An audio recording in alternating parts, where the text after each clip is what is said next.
বন্ধুরা, একটা হাতে মাখা চচ্চড়ি করছি অনেক রকম সবজি দিয়ে। অসাধারণ খেতে। তোমরা এইভাবে রান্না করে খেয়ে দেখবে, দারুণ লাগে খেতে। দেখো আমি কী কী সবজি নিয়েছি। আলু কুচানো নিয়েছি, কাঁচা লঙ্কা নিয়েছি, পেঁয়াজ নিয়েছি, কুমড়ো, ঝিঙে, পাকা টমেটো, তারপর চিচিঙ্গা, পটল, বেগুন, একটু আদা দিয়ে দিয়েছি অল্প একটু পরিমাণে, জিরে দিয়েছি 1 চামচ, হাফ চামচ আদা, মায়া মাছ দিয়েছি, যে কোনো ছোটো মাছ দিলেই হবে, হলুদ দিয়েছি, পরিমাণ মতো নুন দিয়েছি। এইগুলো ভালো করে মাখিয়ে নেব। তেল দিয়ে দিলাম, কাঁচা তেল, পরিমাণ মতো কাঁচা তেল দিয়ে দিলাম। সবগুলো ভালো করে মিলেমিশে মাখিয়ে ম্যারিনেট করে নিচ্ছি। ভালো করে মাখাতে হবে, যত ভালো মাখানো হবে তত ভালো টেস্ট হবে।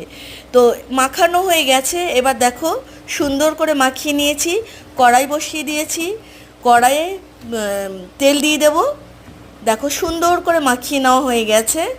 এবার একটু কড়াই গরম হয়ে গেছে, তেল দিয়ে দিলাম, কালো জিরা শুকনো লঙ্কা ফোড়ন দিলাম। এবার সমস্ত মাখানো সবজিগুলো দিয়ে দিচ্ছি।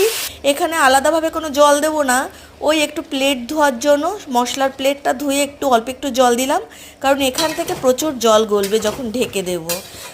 আর এবার একটু নাড়িয়ে চাড়িয়ে ঢেকে দিয়েছিলাম, ঢাকনাটা তুলে নিয়েছি। দেখো রান্নাটা এরকমই হবে, গা থেকে তেল ছেড়ে আসবে।